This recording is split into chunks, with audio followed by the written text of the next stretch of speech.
అన్నా praise లాడన్నా. Praise లాడన్నా. సాక్ష్యము చెప్పాలని ఆశపడి ఉంటుండగా దయచేసి మీ జీవితంలో ఎదురైనటువంటి ప్రాముఖ్యమైనటువంటి సంఘటనలు బాల్యం మొదలుకొని అలాగే చివరి వరకు మీ జీవితంలో ఎంతవరకు దేవుడు చేసినటువంటి మేలులు కానీ సాక్ష్య జీవితం కానీ దయచేసి మాతో వివరంగా క్లుప్తంగా పంచుకోవాలని ప్రభు పేరట మనవి అన్నా. మంచిదన్నా, మీరు అడిగిన మాటలోకి మేము తప్పనిసరిగా సాక్ష్యం పంచుకుంటామన్నా. ఓకే, మీ పేరన్నా? నా పేరు ఏర్నారాయణ అన్న. మీ తల్లిదండ్రుల పేరు? మా నాన్నగారి పేరు పిచ్చయ్య, మా అమ్మగారి పేరు లక్ష్మమ్మ. సూరన్న? మా సొంతూరు మాచర్ల అన్న. సొంతూరు మాచర్ల. మంచిదన్న. అయితే తల్లిదండ్రులు ఏం పని చేస్తూ వచ్చారన్న? మీ జీవనోపాధి? మా నాన్నగారు కటింగ్ షాపు. ఓకే. మా అమ్మగారు కూలికి వెళ్ళేది. నేను వాళ్ళ దగ్గర పెరుగుతూ ఉండేవాడిని. అయితే మా బాల్య వయసులోనే విగ్రహారాధన చేసేవాళ్ళు మా పెదనాన్న, మా నాన్నగారు. అయితే వాళ్ళమ్మటి వెళ్ళేవాడిని అన్న.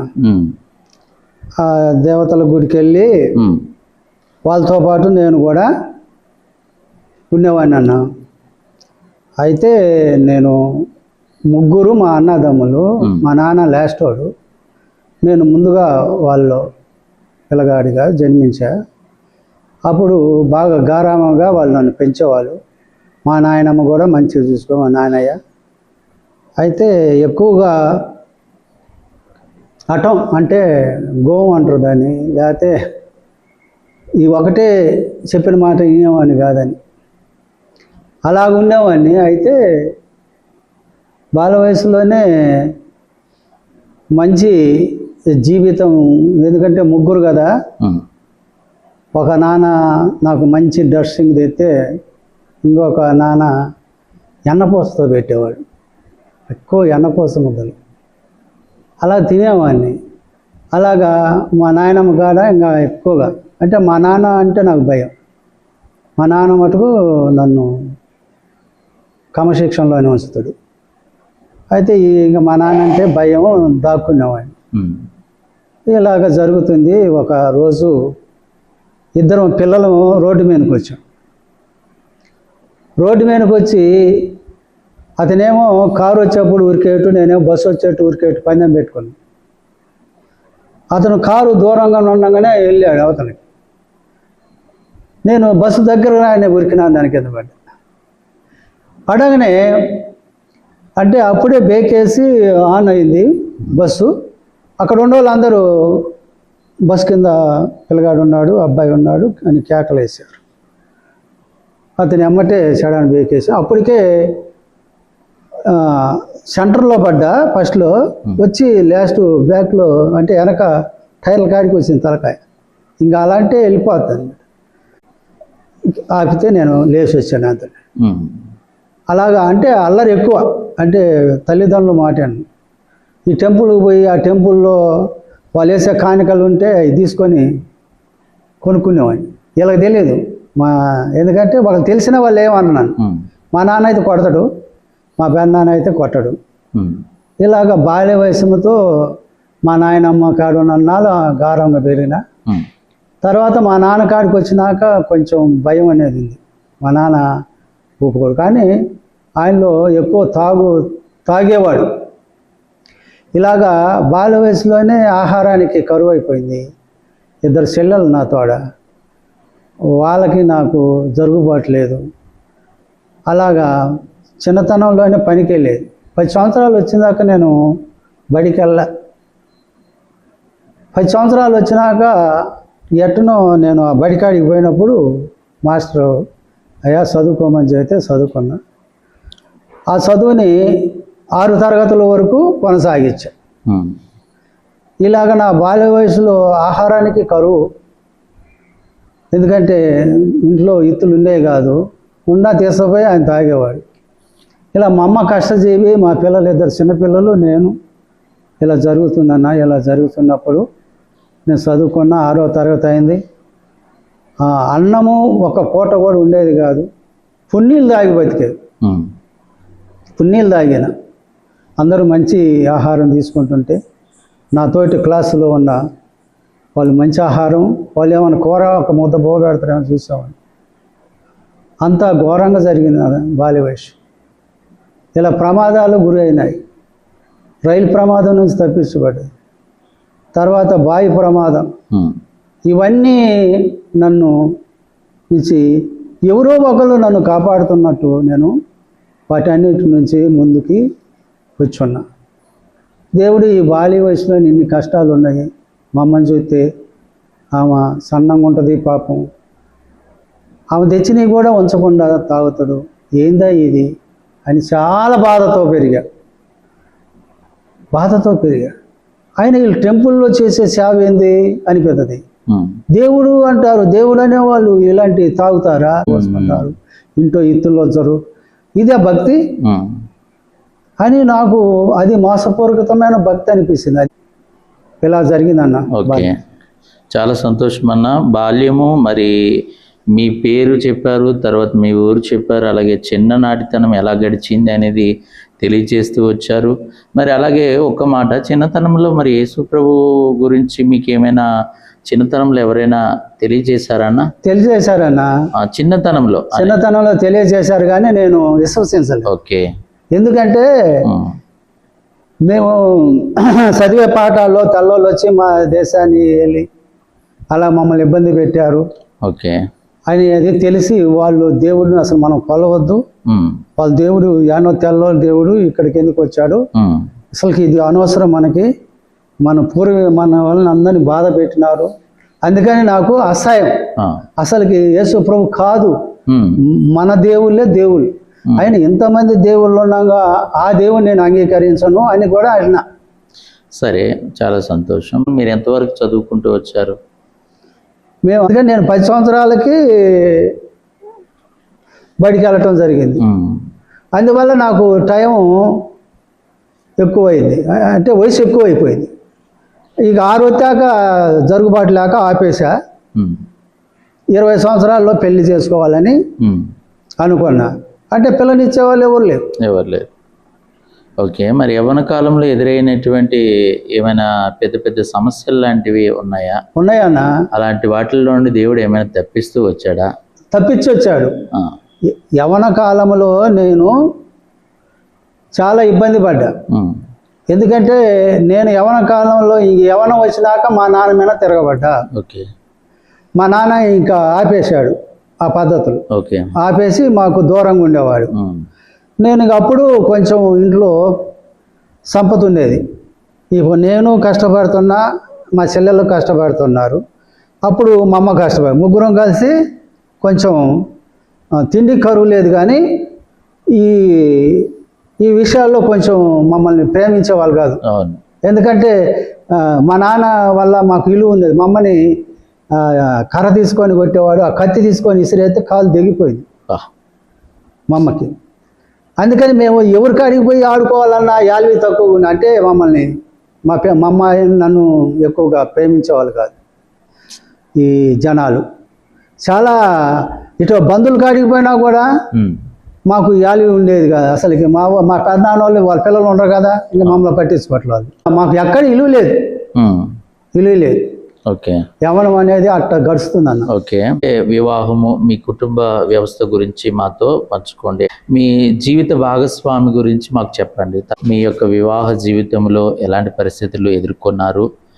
దయచేసి మీ పిల్లలు మరి పేర్లు, వారు రక్షణ పొందారా, ఇలాంటి విషయాలు, అలాగే మీ యొక్క రక్షణ అంటే మారు మనసు రక్షణ తీర్మానము ఇవి ఎప్పుడు చేసుకున్నారు, వాటి గురించి దయచేసి మాకు చెప్పండి అన్న. మరి మంచిగా చెబుతా. ఓకే. తప్పనిసరిగా మీ మాట ప్రకారముగా ఈ వివాహం విషయంలో చాలా ప్రసవేదన అయిపోయింది. నాకు చాలా కష్టం ఉంది. ఎందుకంటే పిల్లనిచ్చే వాళ్ళు లేరు, పలకరింపే తక్కువ. ఏంది అక్కడ పిల్లని అడుగుదామంటే ఏం పెట్టి బతికిస్తా అంటారు, మీ నాన్న తాగుపోతాడు అంటారు.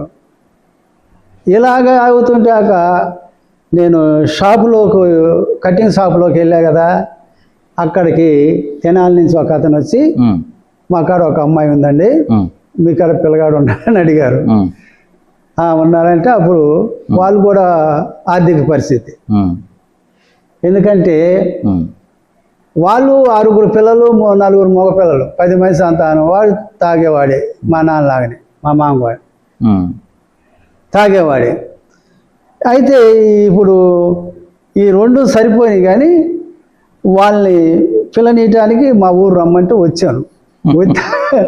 వచ్చాక మా నాన్న తాగినాడు, ఇక అవుట్ ఆడిన పోసి, అంటే పాస్ ఆడిన పోసిండు. తలుపు తీయగానే ఈ అవతారం కావాల్సిన వాళ్ళకి అమ్మ. అయితే ఇప్పుడు నవ్వుతున్నా కానీ అన్న అప్పుడు ఏడ్పి అమ్మో ఇంక నా బతికే ఉంది నాయన. నేను కొద్దిగా ఈజీకి రాగానే అమ్మో మీ ఆయనకి దగ్గర ఈడ అన్నట్టు ధైర్యం వచ్చింది. అక్కడ కూడా ఈ స్థితి, ఇదే స్థితి ఉంది తట్టింది అనుకున్నాను. అయినా కానీ చాలా ఏడుపు వచ్చిందన్న.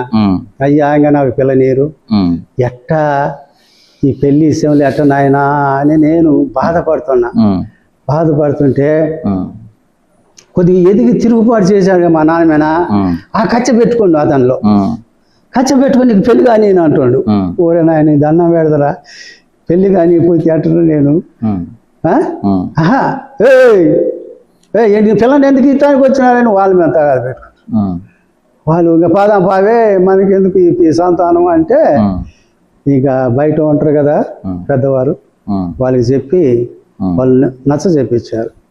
అమ్మ పిల్లగాడు మంచోడు, వాళ్ళ నాన్న తాగుతుడు, కానీ వాళ్ళు కొంచెం ఇప్పుడే ఒక ముద్ద తింటున్నారు, వాళ్ళు ఈ పరిస్థితుల్లో ఇయ్యండి అమ్మ ఏం పర్లేదు అంటే. అప్పటికి నాకు ఏ అలవాటు లేదు. అంటే చిన్నప్పుడు బీడీలు తాగిన, కానీ పెద్దయినాక అరపా తాగుతున్నా, కానీ చిన్నప్పుడు ఎక్కువ తాగి బడికి పోయేటప్పుడే తాగా బీడీలు సాటుగా.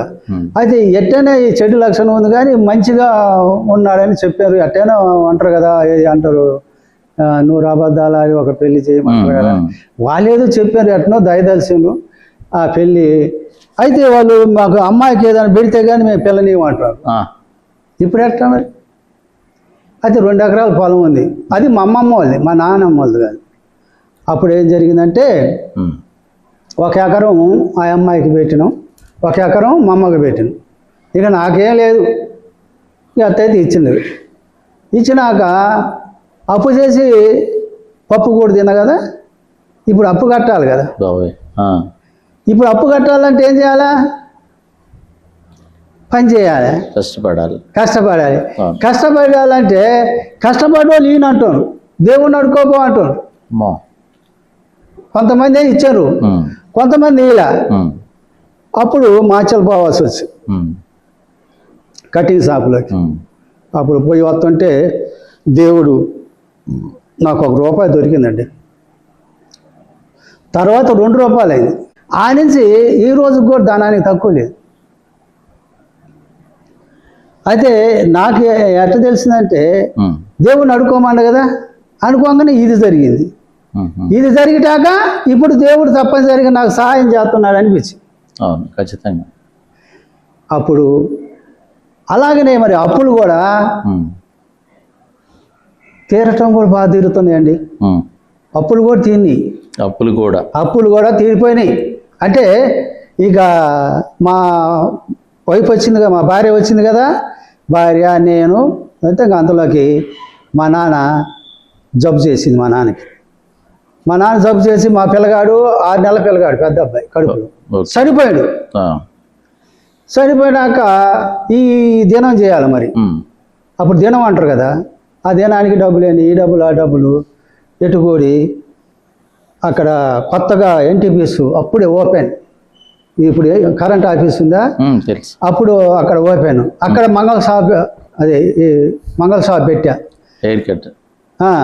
పెట్టగానే అక్కడ బాగా వచ్చింది డబ్బులు, అప్పులు తీరిపోయి మా పిల్లలు పుట్టారు. మా పిల్లలు పుట్టినాక నేను అప్పుడు మాలేసుకుందాం అనుకున్నా. ఎప్పుడైతే మాలేసుకున్నామని అనుకున్నామో అప్పుడు ఇంకేం జరిగిందంటే మా కుటుంబంలో సంతోషించారు. అంటే మాల వేసుకున్నాండి, మాల వేసుకొని బాగానే పూజలు చేస్తున్నాను, కానీ ఆ 40 రోజులు ఆగుతున్న తర్వాత ఆగుతుంది. ఎవరు తాగమని చెప్పట్లే, ఎవరు వద్దని చెప్పట్లే, మీకు మీరే తాగుతారు. మాకు మేమే తాగుతున్నాం. ఒకళ్ళు తాగమని చెప్పిందని వద్దని చెప్పింది ఎవరు లేడు.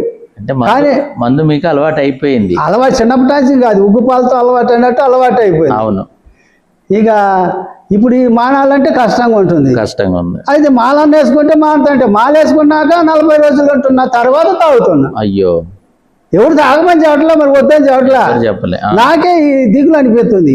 ఇదేది నేను 3 సార్లు వేసుకున్నాను గురుస్వామి అన్నాడు. గురుస్వామే కానీ గుణాలు మారలేదుగా, బుద్ధి మారలేదు కదా. సరే ఎవరు మారమని చెప్పరు, ఎవరు వద్దని చెప్పాల, నేనే అనుకుంటున్నా. అంటే మీకు మీరే అనుకుంటున్నారు మరి అంతే. ఏంది అసలుకి వీళ్ళందరూ గురుస్వామి అంటున్నా, నాకు గురుస్వామి గుణాలు లేవు కదా, బుద్ధి లేదు కదా. ఇదేంటని ఆలోచిస్తూ నాకు కొన్ని పద్యాలు చదివేవాడిని. ఎందుకంటే ఆ గుడికి పూజకు పూజ కావాలి కదా, ఆ పూజకు కావాల్సిన పద్యాలు చదువుతుంటే ఒక పద్యం నాకు ఏంటంటే, కాంతన్న కనకం అన్న ఆశపడనవాడు దేవుడు అన్నాడు. అవి ఊళ్ళో ఉన్నాయి, ఎవరిలో ఒకళ్ళు కూడా ఒక కాంతానికన్నా లొంగుతారు, లేదా కనకానికన్నా లొంగుతారు కదా. ఆ రెండింటిలో ఎవరు చెప్ప అని నేను అనుకుంటున్నా. మరి ఒకళ్ళని ఎందుకు అనుకుంటున్నా? అయితే ఒకళ్ళ నేను నమ్మి ఆయనే ఉన్నాడు అనుకో, యోగి, ఆయన గంజాయి తాగుతుడుగా. అవును, ఆయన గంజాయి తాగుతాడు, మరి ఆయన కూడా ఎట్లయినట్టు చెడు అలవాట్లు ఉండకూడదు కదా. దేవుడి కంటే దేవుడు అంటే ఇంకా అన్ని అలవాట్లు మంచిగా కదా, ఉండకూడదు. చెడు అలవాట్లు దేవుడు అంటే అవుతుంది. మదమత్సర క్రోమ ఇవన్నీ కూడా ఉండకూడదు అంట. మరి అది నాకు అనుమానం వచ్చింది. అంటే ఎవరు అనుమానం వచ్చి అప్పుడు ఈ పద్యం నాకు నాటింది. మెయిన్ ఈ పద్యం నాయనాక పద్యము అదే, కాంతన్న కనకం అన్న ఆశపడనవాడు దేవుడు అన్నాడు. ఓకే, ఏది అది ఇంకో పద్యం నచ్చింది. ఇంకో పద్యం ఏంటంటే, పండు దేవదారి పండు దొరికిన వారికి పండుగ ఇవ్వండి అని అన్నాడు. ఈ సత్యం ఎక్కడుంది? మరి పండు అంటే మన పిల్లగాడి పండు, లేదా దేవదారు చెట్టు కాసిన పండు? ఏ పండు మరి ఇది? ఆలోచించా. రెండింటికి ఆన్సర్ కావాలి నాకు ఇప్పుడు. ఓకే, ఈ ఆన్సర్ కావాలని ఇలాగ అనుకుంటుంటే ఒకరోజు మా ఊళ్ళో కరుణామాయుడు అనే సినిమా వేశారు. ఆ సినిమాకి వెళ్ళా. ఆ సినిమాకి వెళ్ళినప్పుడు ఏం జరిగిందంటే, అక్కడ మల్కనే ఒక అతను వచ్చి యేసు ప్రభుని పట్టుకొని పోబోతాడు. పోయినప్పుడు కత్తి తీసుకొని ఆ శివుని నరుకుతాడు, శివు కట్ చేస్తాడు. అప్పుడు ఆ శివుని తీసి ఆయన అంటాడు, మీ కత్తి వరలో ఉంచండి. ఏమంటాడు ఇంకో మాట, పగబట్టినవాడు కత్తితోనే నాశిస్తాడు, మీరు ఆ పని చేయొద్దు అని ఆ శివుని ఆయన కత్తికెత్తాడు. ఇంత మంచిగా ఉన్న ఈయనని ఏంది ఇలా చేసినారని అప్పుడు నాకు మనసు కలిగింది ఆయన మీద. అస్సలకి నిజమైన దేవుడు అంటే నేనేమా అని కలిగింది. ఎందుకంటే ఇప్పుడు ఇక తర్వాత నేను ఆలోచిస్తాను, అంటే వాళ్ళే ఆస్తూనే ఉండ ఈ దీనికి జాబ్ వాళ్ళకు కూడా చెబుతున్నా, నాకు ఏంది ఇలా అనిపిస్తుంది, ఇలాంటి ఎవరు ఉన్నారంటే వాళ్ళు అది ఇది అంటున్నారు. పెళ్లి కానివాడు బ్రహ్మచారిలే, ఆయనలే దేవుడు అంటున్నారు. మరి వాళ్ళు బంగారం కూడా పెట్టుకుంటున్నారు కదా, బంగారాన్ని కూడా ధరించారు కదా. అది ఎవరు ఉన్నట్టు యేసు ప్రభు వారు. ఒక స్త్రీ అంటే కోరిక లేదు, ఒక ధనమన్నా వ్యామోహం లేదు. అది అర్థం. పండు దేవాదారి పండు దొరికిన వారికి పండుగ ఇవ్వండి అంటే, పండు అంటే దేవరాజు. నా శరీరం తిని నా రక్తం తాగువాడు నిత్య జీవం గలవాడు, అంతే దినాలు నేను లేపుతాననే మాట ఉంది కదా. అంటే ఏనే కదా పండు. పండు అంటే దేవుడి ద్వారా వచ్చినవాడు. ఈ దేవుడి ద్వారా వచ్చినవాడు కాబట్టి ఈయన ఎవరికైతే హృదయ కార్యం చేస్తారో, ఎవరైతే హృదయంలో విశ్వసిస్తారో, ఎవరైతే ఈయన నమ్ముకుంటారో ఆయనకి అదే పండగ అని నాకు అర్థమైంది. అర్థమయ్యేలాగ అనుకుంటేనే 7 సార్లు గడిచిపోయింది. 7 సార్లు మాల కలిసిపోయినా కూడా ఇంకా యేసు ప్రభుని విశ్వసించట్లే. అంటే అర్థమవుతుంది కానీ ఇంకా ఆయన వైపు నేను వెళ్ళట్లే. అయితే ఈ 7 సార్లు మా భార్యకి పెద్ద జబ్బు వచ్చింది. ఏ జబ్బు వచ్చిందంటే నేను అప్పుడు గేదెలు ఉన్నాయి కదా, గేదెలకు పోయి ఎత్తాక అలాగనే అలాంటి మంచం మీద పండుకొని నెరన్ని ఎలకపోయింది. నెరన్ని ఎలకపోయి నేను పోయి నేల కాలబెట్టి పెట్టింది, గుడ్లు వెళ్ళినాయి. అయ్యో, ఇంకా ఈ కాలు ఇటుపోయింది, ఈ కాలు ఇటుపోయింది, ఈ సైడ్ ఇటుపోయింది, ఈ సైడ్ ఇంకా నాకు ఇంకా నేను చచ్చిపోతాను అనిపోయింది. అంత టెన్షన్ వచ్చేసి ఇంకా నేను చత్తనే ముందు అనిపిస్తుంది. ఎట్ట చేయాలి ఇప్పుడు? ఎవరు లేరు, నేను ఎక్కడికి పోవాలా, ఎవరిని అడగాల? నేను చేసిన దీక్ష తప్పు చేసిన అనుకుంటాను. నేను చేసిన దీక్షలో తప్పు ఉంది, అందుకే నా భార్యకి 6 వచ్చింది. ఒక తెలిసిన అతను ఉన్నాడు, ఒక అతను మా ఊళ్ళో. అతని కాడికి వెళ్ళి ఎట్ట పరిస్థితి అయ్యా, నా భార్య ఎట్ట ఉన్నదంటే ఒక 1000 రూపాయలు ఇచ్చాడు, అప్పు ఇచ్చాడు. ఆ 1000 రూపాయలు తీసుకొని మా ఆడవాళ్ళని భుజాన్ని వేసుకొని పోవాలంటే చాలా ఉంటుంది, ఎవరు లేరు. ఆ అమ్మాయిని ఎత్తుకొని పోతే ఆడ కూర్చోబెట్టి నీళ్ళు పోతే నీళ్ళు బయటకు వస్తాను. ఇదేందా అంది, ఎక్కడ ఏ స్వామి, ఎవరు నన్ను సాయపడతలేదు అనుకున్నాను. అలా డాక్టర్ కాడికి వెళ్ళి 2 బాటిల్ పెట్టినా, 3వ బాటిల్కి కేకేసి, పెద్ద కేకెత్తి ఏదమ్మా కేకేసినావు అంటే, ఏదో నల్లంగా ఉందండి, చాలా ఎత్తున్నది, అది కానొచ్చినారు. అప్పుడు నేను అనుకున్నా, అమ్మాయిని ఏంది చెప్పన్నా, ఏమో నాకు ఎంత ఎత్తున్నది అంటే అప్పుడు సరే ఇంకా నేను ఇప్పుడు 40 రోజులు వేసుకుంటున్నా కదా మాలని, 90 రోజులకి వేసుకుందామని అనుకొని ఇంటికి తీసుకొచ్చినాక మా అమ్మ ఇద్దరు వాదన పెట్టుకుంటారు ఇంట్లో. ఓకే. మా అత్త కూడా వచ్చింది, ఈ బిడ్డకి ఎటువంటి చూసిపోదా అని. వీళ్ళిద్దరు వాదన ఏమని పెట్టుకుంటారు, నువ్వు మన దేవుడి కాడికి కాని వాడి కాడికి పోయినావు, అందుకే నీకు ఈ జబ్బు వచ్చినదని మా అమ్మ అంటుంది. ఆ అమ్మ అంటుంది, కాదు నేను ఆయన కాడికి పోబట్టే బతికినానని ఈ అమ్మాయి అంటుంది. మీ ఇద్దరు రుచిదే పక్కన పెట్టండి, నేను 90 రోజులు మాలేసుకుంటానంటే ఈ అమ్మాయి బతికింది అని నేను అంటున్నా. ఇలా డిస్కషన్ ఉందన్నమాట. అంటే ఇలాగ అనుకుంటున్నాం, ఈ భేదాలుగా మాట్లాడుకుంటున్నాం. అప్పుడు మత్త ఏందా మీరేమో ఏ మనుషులే, మీరు ఏ మనుషులు, ఒక్కళ్ళు ఒక భక్తి లేదు, నేను ఏమని నువ్వు ఆయన అని ఏమని ఏంది ఇదని మీది భక్తి అన్నది. అప్పుడు నాకు బుద్ధి వచ్చి, నిజం ఏంది, మా ఆడవాళ్ళు ఒక అమ్మాయి దేవుడిని అంటుంది, మా అమ్మ ఒక దేవుడిని అంటుంది, నేను ఒక దేవుడిని అంటుంది, అది ఎంతమంది దేవుళ్ళు ఉన్నారా అని ఈ సమయాన్ని ఫాలో అవుతున్నాం. ఇక నాకు దిగులు అనిపిస్తుంది, 7 సార్లు వచ్చింది. అసలు నా కాడ దేవుడు లేడు, అసలు దేవుడు ఉండడా లేడని అనుమానంతో ఉన్నా. ఈ అమ్మాయి ప్రార్థనకు పోతుంది అనేది మా అమ్మ చెప్పి దగడం పెట్టుకుంటుంది. నేను పోతే పోనే ఓ దేవుళ్ళు వాళ్ళకి పోతే పోనేలే నేను అనుకుంటాను. ఇట్లా మీ ఇద్దరం అనుకుంటున్నాం, జరుగుతున్నాం. ఒక మంగళవారం వచ్చింది, అక్కడ పాస్టర్ గారు వచ్చిండు ఒక ఇంట్లోకి. ఏమో ఆ రోజు బయటికి అడుగు పోయింది, నేనే అరుగు మీద అక్కడ కూర్చున్నా ఇంటి ముందల. ఒక బెదరొచ్చి, బెదరు పాస్టర్ గారు వచ్చిన వస్తావా అన్నాడు, ప్రార్థనకు వస్తామంటే. అతని అదురుపోత, ఎందుకంటే నేను గురుస్వామిని కదా, అదురుపోతనే పిలిచిండు. కానీ సరేలే, నేను ఇప్పుడు ఉన్నది బాధ, ఎవరు నన్ను ఆలకెత్తారు, సరే ఇది కూడా చూద్దాం, ప్రయత్నం చేద్దాం అని పోయినండి. పోగానే ఈ మాట అంటాడు, ఏమని, ప్రయాసపడి భారం మోసుకొని పోతున్న సమస్త వాళ్ళరా నా వద్దకు రాండి, మీకు నేను విశ్రాంతి కలగజేద్దును. అబ్బా, ఇది ఎంత మధురంగా ఉంది నాయను, ఇట్లాంటి మాట నాకు ఎక్కడ దొరకలేదే. ఇన్నిటిని చూసా కదా, ఇన్నిటిని చదివా కదా. అదే ఇంక చలి బాగా అప్పుడే తేనె పెదాలకు పూసినట్టు అనిపిస్తుంది. అంటే అంత తీపుగా ఉందన్నమాట మాట. ఇక నా భారం అంతంగా పోయేది ఇక్కడే ఉందనుకున్నా. నా హృదయంలో ఉన్నది మాట్లాడాలని ఆశించిన తర్వాత ఆయన చెబుతున్నాడు, మన పాపాలు మనం ఒప్పుకోవాలని. మన పాపాలు ఒప్పుకోవాలంటున్నాడు.